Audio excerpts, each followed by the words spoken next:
Hello students, welcome in mathematics class. हम discuss कर रहे हैं lesson 7। Can you see the pattern? क्या तुम पैटर्न देख सकते हो? तो बच्चों, आपकी बुक के पेज नंबर 105 और 106 के क्वेश्चंस को हल करने की कोशिश करते हैं। तो आपको यहाँ दिख रहा है कि आपके पास कुछ संख्याएं दे रखी है जिसमें लेफ्ट हैंड साइड को राइट हैंड साइड के इक्वल करना है। तो चलो हम पहला क्वेश्चन लेते हैं। पहला क्वेश्चन है 24 plus 19 plus 37 is equal to 37 plus 24 plus 19। अब देखो यहाँ पर जो ये है लेफ्ट हैंड साइड और इसी समीकरण के इक्वल टू के दूसरी तरफ है राइट हैंड साइड। तो हमने क्या करना है, लेफ्ट हैंड साइड की संख्याओं को पहले हम ऐड करके देखेंगे कि उसका टोटल कितना आता है, फिर राइट हैंड साइड की संख्याओं को टोटल करेंगे कि उसका जोड़ कितना आता है। तो चलो पहले हम लेफ्ट हैंड साइड की संख्याओं को जोड़ते हैं। लेफ्ट हैंड साइड की संख्याएं हैं 24 plus 19 plus 37 is equal to 80। अब राइट हैंड साइड की संख्याओं को देखेंगे 37 plus 24 plus 9 is equal to 80। तो यहाँ पर हम देख सकते हैं कि left hand side is equal to है राइट हैंड साइड। तो इसका मतलब कि यह समीकरण बराबर है। तो आगे चलते हैं।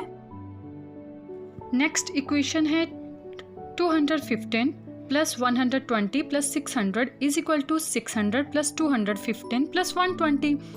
तो अब इसमें भी क्या करना है, हमने देखना है कि left hand side is equal to है राइट हैंड साइड। अब हम लेफ्ट हैंड साइड की संख्याओं को देखेंगे। तो लेफ्ट हैंड साइड की जो संख्याएं हैं वो है 215 जमा 120 जमा 600। तो इसको हम जब टोटल करेंगे वो आ जाएगा 935। वैसे ही राइट हैंड साइड की संख्याएं हैं 600 जमा 215 जमा 120। तो हमारे पास आ गया 935। इसका मतलब left hand side is equal to है राइट हैंड साइड।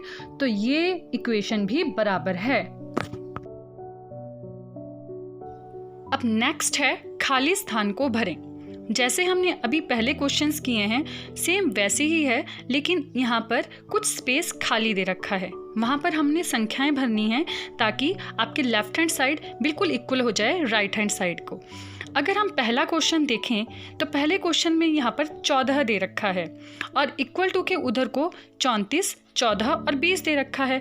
तो जो संख्याएं इस तरफ नहीं हैं, लेफ्ट हैंड साइड नहीं हैं, उसे हम यहाँ पर लिख देंगे। तो यहाँ पर आप देखें हम क्या क्या नहीं है हमारे पास, 34, फिर हम 34 लिखेंगे और 20 लिखेंगे। तो अब आप देखें कि 14 जमा 34 जमा 20 बराबरे हैं 34 जमा 14 जमा 20। अब इसी तरह से हम नेक्स्ट क्वेश्चन बी देखेंगे। आपके पास यहाँ पे डैश जमा 42 जमा डैश इज इक्वल टू 65 जमा डैश जमा 80 दे रखा है। तो जो संख्याएं आपके पास राइट हैंड साइड में दिख रही है उसे हम लेफ्ट हैंड साइड में पहले लिख लेते हैं। 65 हमें दिख रहा है तो हमने 65 लिख लिया और 80 लिख लिया। अब देखो जो लेफ्ट हैंड साइड में 42 है वो राइट हैंड साइड में नहीं है, तो हमने राइट हैंड साइड में अब 42 लिख दिया है। तो इसका मतलब अब left hand side is equal to हो गया है राइट हैंड साइड। आप क्या करें, अपनी कॉपी पे पहले लेफ्ट हैंड साइड की संख्याओं को प्लस करके देखें, फिर राइट हैंड साइड की संख्याओं को प्लस करके देखें और देखें क्या ये इक्वल है। तो इसका मतलब फिर ये इक्वेशन बराबर है और सही है। अब आप क्वेश्चन सी को देखेंगे। इसमें 200 plus 300 plus dash is equal to dash plus 400 plus dash. अब राइट हैंड साइड में आपके पास 400 दे रखा है, मैंने उसे लेफ्ट हैंड साइड में लिख दिया है। और जो राइट हैंड साइड में नहीं है और लेफ्ट हैंड साइड में है वो संख्याएं हम यहाँ लिख देंगे। तो हमारे पास आ जाएगा 200 और 300।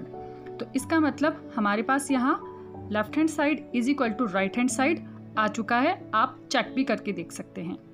अब fill in the blanks D में हमने कुछ ऐसी संख्याएं लिखनी है जो लेफ्ट हैंड साइड में भी हो और राइट हैंड साइड में भी हो, लेकिन उन संख्याओं का जो ऑर्डर है वो हम चेंज कर सकते हैं। संख्याएं सेम रहेगी लेकिन उनका जो लिखने का जो ऑर्डर है, सीक्वेंस है, वो चेंज रहेगा। आप भी सोचें कि यहाँ पे हम कौन कौन सी संख्याएं लिख सकते हैं कि left hand side is equal to हो जाए राइट हैंड साइड। मैंने यहाँ लिखा है 10 प्लस 40 प्लस 50। तो दूसरी तरफ भी क्या लिख सकते हैं हम, दूसरी तरफ मैं इसका सीक्वेंस ही चेंज कर देती हूँ। तो यहाँ आ गया 50 + 10 + 40 और आप जब इसे चेक करेंगे तो आप देखेंगे कि left hand side is equal to है राइट हैंड साइड, तो ये इक्वेशन भी इक्वल आ जाएगी और सही है। अब इन्हीं संख्याओं को मैं इन शेप्स की फॉर्म में भी लिख सकते हैं, आप भी अपनी कॉपी पे करें। अगला क्वेश्चन है कि जांच करिए कि क्या यह सही है। लेफ्ट हैंड साइड में दे रखा है 48 × 13 is equal to right hand side में है 13 × 48। क्या लेफ्ट हैंड साइड इक्वल है राइट हैंड साइड में? तो पहले हम लेफ्ट हैंड साइड को चेक करते हैं।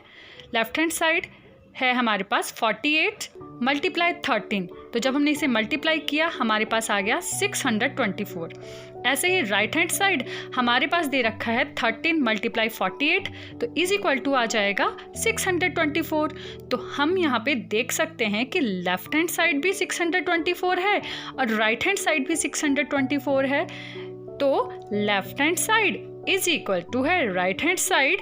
तो दी गई इक्वेशन सही है और बराबर है। यहाँ पर एक प्रॉपर्टी यूज हुई है कि गुणनफल वही रहता है चाहे नंबर का जो ऑर्डर है वो चेंज हो जाए। The product does not change when the order of number is changed. अब है उल्टा सीधा वैसे का वैसा। ये है मीना और राहुल। मीना राहुल से कह रही है कि 121 में तुम्हें कुछ खास दिख रहा है।